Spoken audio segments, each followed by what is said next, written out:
এ কথা কি জানে ইন্দু, জোছনাকে বুকে ধরে ভালোবাসে তাকে সিন্ধু। সে কথা কি জানে ইন্দু।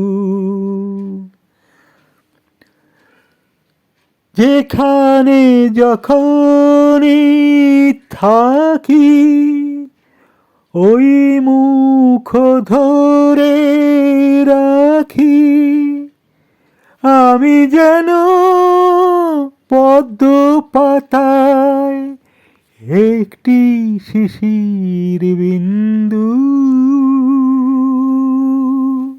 সে কথা কি জানে ইন্দু।